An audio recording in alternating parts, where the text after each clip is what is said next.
Salve, gente. Colofé. Hoje nós vamos falar um pouquinho sobre atabaque, né?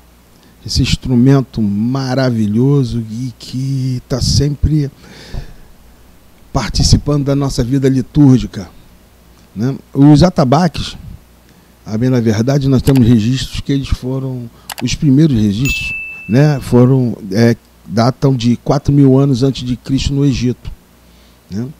Que foram encontrados resíduos desse instrumento, e os quais já eram membramofônicos, né? Depois, na Mesopotâmia, o Egito ainda está muito próximo, quando eu falo Mesopotâmia, um pouco mais acima, 3.000 anos antes de Cristo, né? E aí os atabaques começaram a participar dos textos, dos grandes textos da história. Sim. Antes disso, entende-se que o atabaque nada mais era, o tambor, né? Nada mais era do que um tronco oco que seria percutido com os pés e com varas. Evidentemente que são interpretações que vão surgindo, né? A bem da verdade, tambor. O tambor tem origem na palavra tambour, né? Do francês, que por sua vez tem origem na palavra persa tabir. Já o tambor grande, que é o bumbo, vem do italiano bombo, que por sua vez teve origem no latim bombur.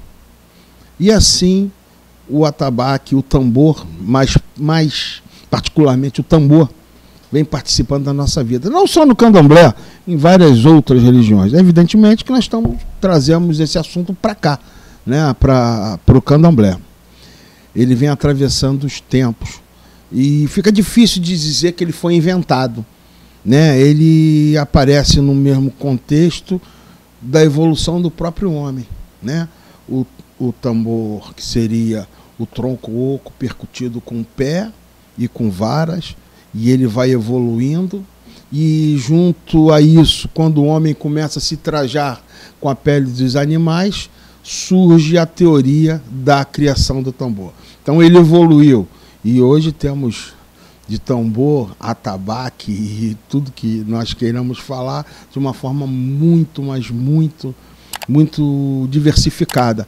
E a bem da verdade poderíamos até escrever um livro, não eu não, mas se nós fizéssemos uma pesquisa muito mais aprofundada, nós veríamos que o tambor ele é assunto para metro aí, de muitos livros poderiam ser escritos sobre isso, dada a sua importância, dado a permeabilidade que ele tem em todas as religiões, né? Se nós formos alegrar um candomblé, os atabaques, se nós formos para outros segmentos religiosos, ele vai estar lá, de alguma forma ele vai estar lá.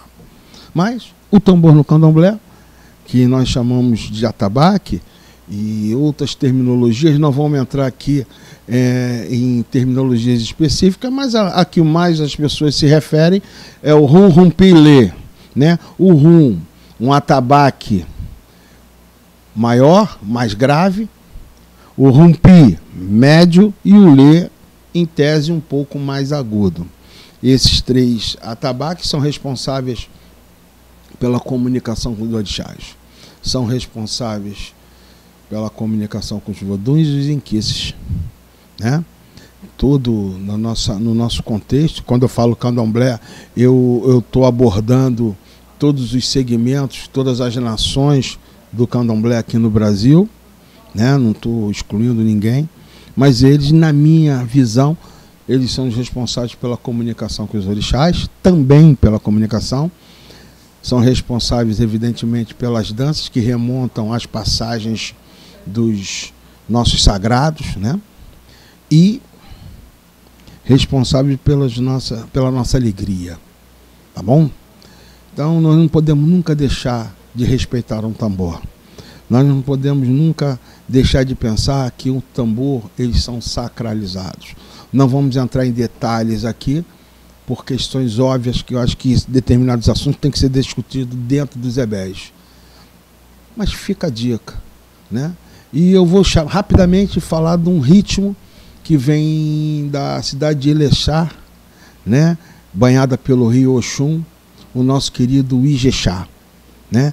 O Ijexá, aquele ritmo tranquilo, elegante, né? Aquela, se fôssemos compararíamos a um rio caudaloso que ia permeando, e o toque que vem permeando em nossas almas. Ijexá, quase todos os orixás têm esse toque de Ijexá, quase todos eles. Mas especificamente a Oxum, né? Da cidade de Oxum, e de onde ele veio através dessa diáspora malvada que os nossos irmãos da África tiveram que sofrer há anos passados.